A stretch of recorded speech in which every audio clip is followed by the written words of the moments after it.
Our youngest child was murdered on September 11th. Murdered? Murdered.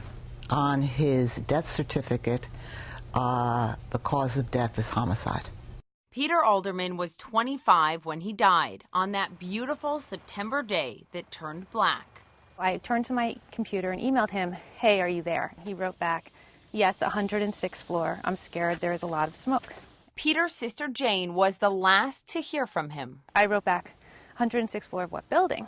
And he wrote back, "World Trade, windows on the world." And I turned back to the computer and I said, "Can you get out of there?"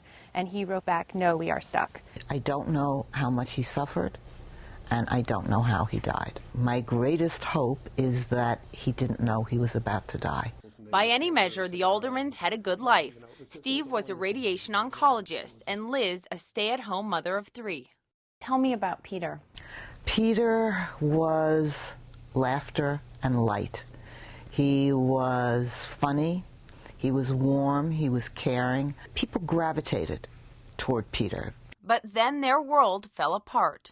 When your worst nightmare becomes reality, you either kill yourself, and you can do it literally, or you can crawl into bed and never get out, or you can continue to put one foot in front of the other. Shortly after Peter died, I found I wasn't able to concentrate very much. The Aldermans were scarred by the emotional impact of losing their son. They believe trauma, like they experienced, is often ignored in third world countries, so they set out to do something about it. My whole frame of reference changed, such that the overarching principle in my life was to address this problem in Peter's name.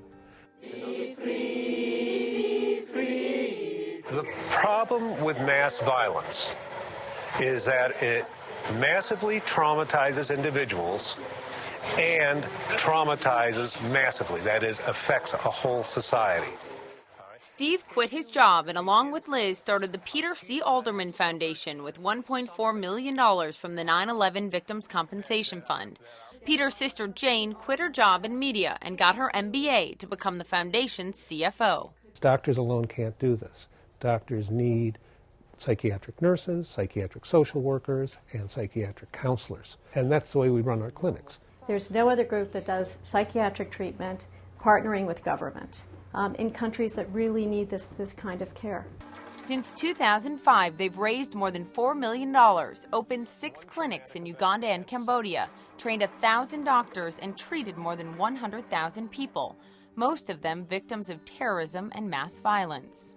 We're bringing them back to function. We're bringing them back to working in jobs, working in the house, taking care of their finances, and getting along better with their friends and their family. You're giving them their life back.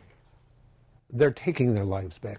Sowing the seeds that heal the sorrow is their mission, and in a sense, it has done just that for this grieving family. There was nothing that we could do for Peter, but if we could return these people to life in Peter's name, then that would be the perfect memorial for him. But I think in the final analysis, if Peter could see us here, sitting under these lights talking to you, he would think his folks are a real hoot. In New York, Poppy Harlow, CNN Money.